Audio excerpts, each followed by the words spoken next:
you can't know everything before you start.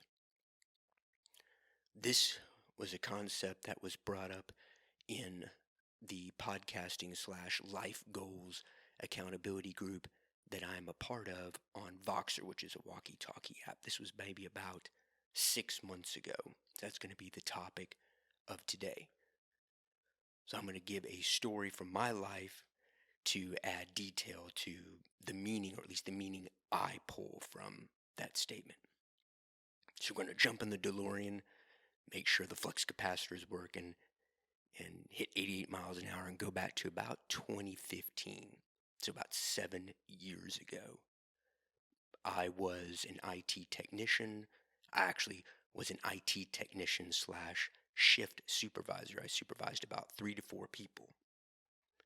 And the NOC manager, NOC is short for Network Operations Center, called me into the conference room and informed me that he was promoting me from the technician / supervisor to a network engineer. Now, to provide context to that, becoming a network engineer was a goal that I had for at least 6 years. I remember going back to 2009 that I would proclaim to the universe, if somebody would just give me a chance, I would not let them down. I even proclaimed it to my mom, but she usually just fell asleep. But still love you, Mom. Love you very much.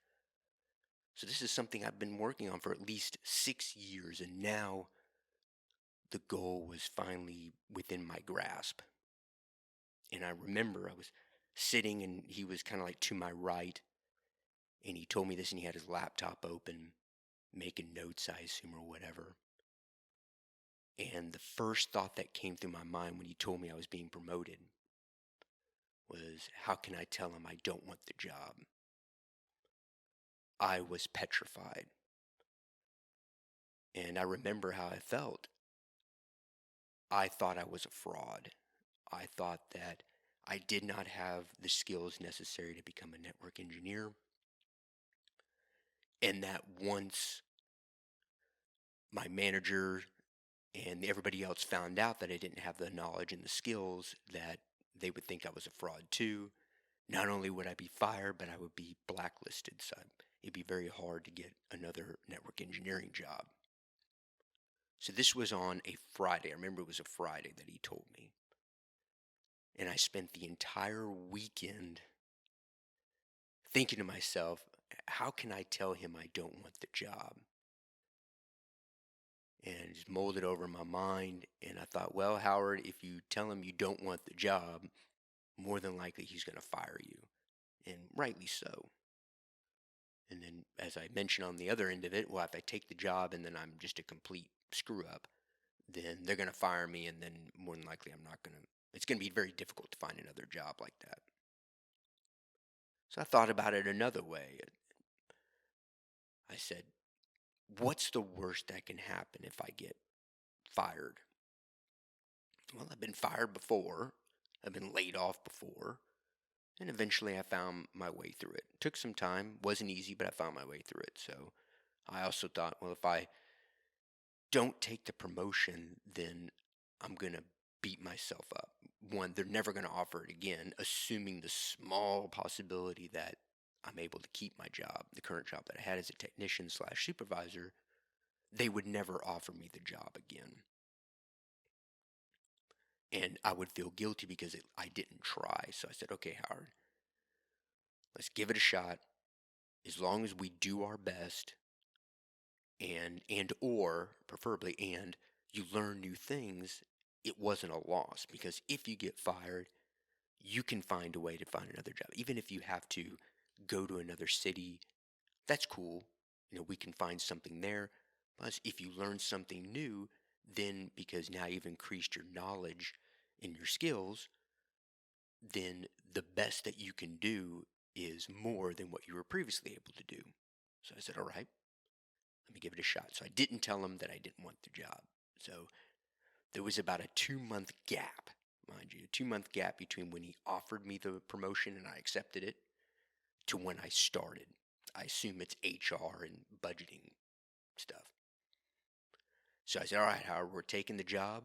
During this 2 month period, you are going to cram as much knowledge as you can into that 2 months. So I read, I watched videos, I had a home lab, so I practiced on my home lab, and I developed a curriculum in order to follow for this 2 months. Now, I'm going to go back to how I developed that curriculum later on in this episode. So the 2 months pass. My first day on the job, mind you, I've been cramming for that 2 months. I've been studying for at least 6 years. My first day on the job, the very first ticket I get, it was a configuration ticket, and I don't remember exactly what it was. The customer wanted us to set up something on their router. We dealt almost completely with Cisco system devices, CISCO, not SYSCO. Cisco Systems is a large company that makes networking equipment. So we dealt almost exclusively with that brand of equipment. So, and it's funny because I did all that cramming and everything. The very first ticket I got had nothing to do with anything that I studied. And I found my way through it. So, to give you another example from after the promotion, is we got a lot of tickets on site-to-site VPNs. It doesn't really matter what the technology is, just know that it's site-to-site VPNs. That I did review before I got promoted and then during that 2 month cram period. So I felt that was okay. I had some knowledge about the technology. I had some knowledge about how to troubleshoot it. And when I got my first ticket for that issue, I remember it was like late at night and I had no clue. I had like stage fright. I was, what do I do with this? I have no idea. And I ended up talking to one of our offshore engineers over in India named Kasi, great guy. Kasi, if you ever see this, shout out to you, brother. Because that guy saved my rear end more times than I want to remember. And he gave me like an avenue to go down to help me. I had a policy, and this can be another episode, where I never asked anybody what to do. I would troubleshoot it myself if I kind of had an idea where to go. And then if I got stuck, I would say, okay, here's what I've done. Am I on the right path? Or if I didn't know what to do at all, or if I got stuck in a certain part at a certain step, then I would say, okay, can you give me a hint? Like I said, I'll do another episode on that because there's a reason behind why I do it that way. I don't want to ask for the answer. I want you to tell me if I'm on the right path, or give me a little hint and I want to figure it out myself. So he gave me some hints, and then I was able to figure it out. The reason behind all this is directly to what I said at the outset, the theme of this episode. You can't know everything before you start. All that cramming that I did during the 2 months, and then before that, when in 2009, when I didn't have the money to have a lab, I had a laptop that was given to me by a friend, and I would use Windows Notepad because when you would type on it, it looked somewhat, at least to me, looked somewhat similar to how the Cisco iOS looks. Cisco iOS is the Internet Network Operating System. It's basically the operating system of the routers, the switches, etc. that we worked on primarily. And when I typed on it, it looked like the command line interface where you would type in the configuration commands and everything. Because I didn't have the money, so it's what I practiced on. And then when I got a job as a customer service rep at an insurance agency doing college health insurance, then I was able to afford to go to Collin College. Shout out to the Collin College Cougars. I don't know what their thing is. Whatever. I don't know what their thing is. I just know their mascot's a big cougar, and the four-legged kind. And I took courses, Cisco Networking Academy courses at Collin College for the CCNA and the CCNP. Those were two certifications I was working on. This is before I even got the job at the IT firm as a technician. CCNA is a Cisco Certified Network Associate. CCNP is a Cisco Certified Network Professional. And there I actually had access to live Cisco equipment They had racks there and you could just hook up. You go to a computer and it was already pre-cabled to the particular rack, and then you would just configure and troubleshoot. And then when I eventually got the job, after I got my CCNP, I got the job as the technician. Then I had enough money to buy my own equipment. Thank you, eBay. I was able to win bids for equipment of my own and then have my own little lab at home.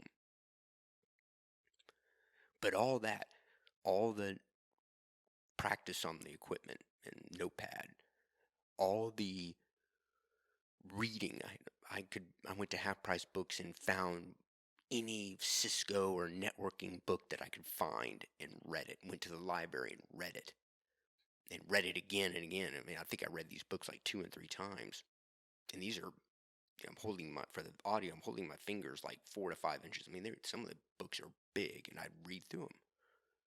And I watched YouTube videos.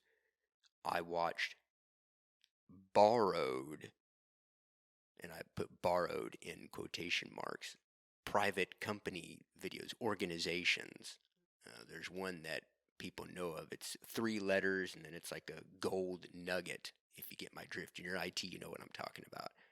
They're borrowed. I'm completely against piracy. That's a fact. I watched all those videos. Completely legal, by the way.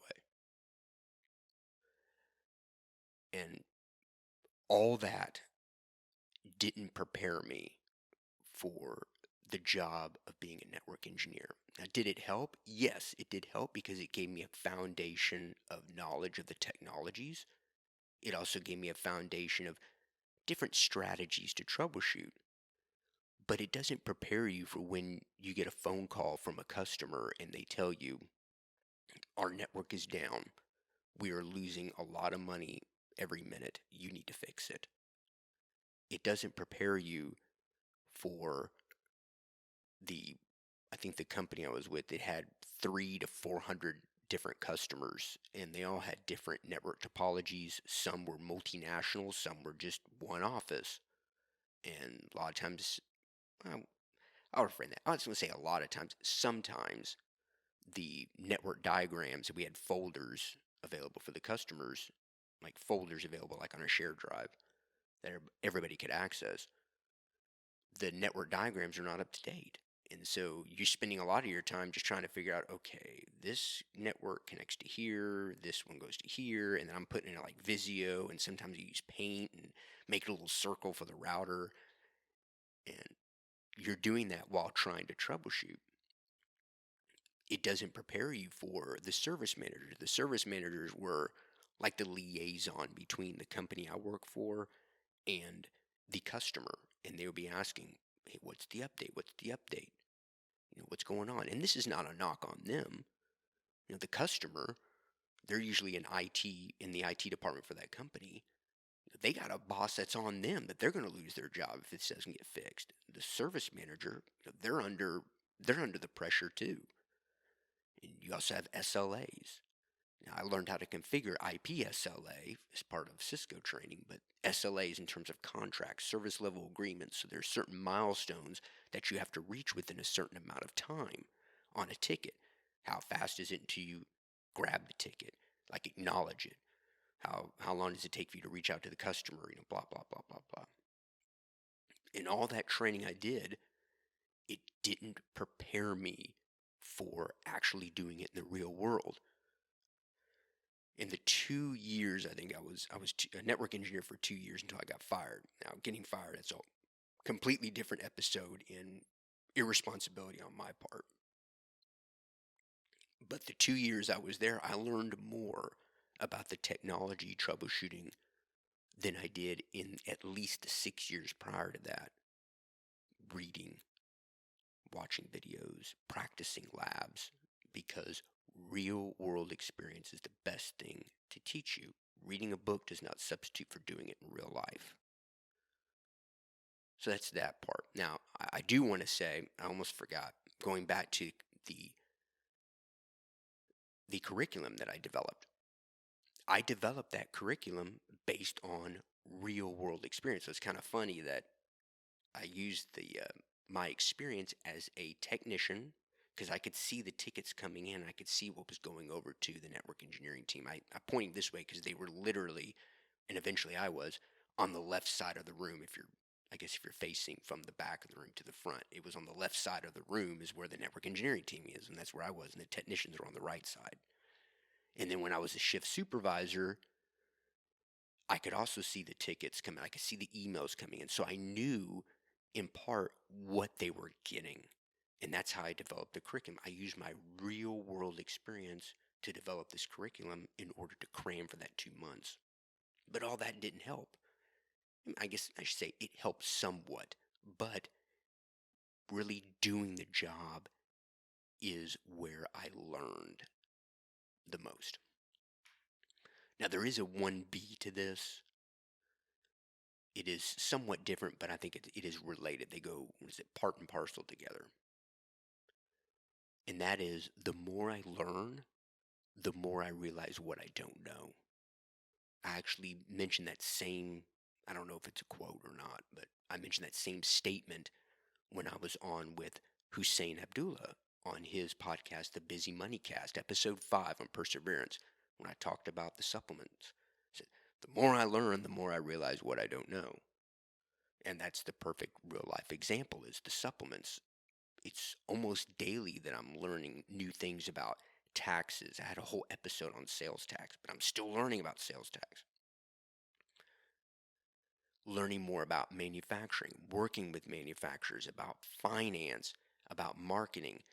And yes, I'm dragging myself, even though I'm not a big fan of it, but it's something that is necessary in terms of a business, is I'm learning bits and pieces about marketing and how to do it properly, because I got a lot of stuff to sell, a lot of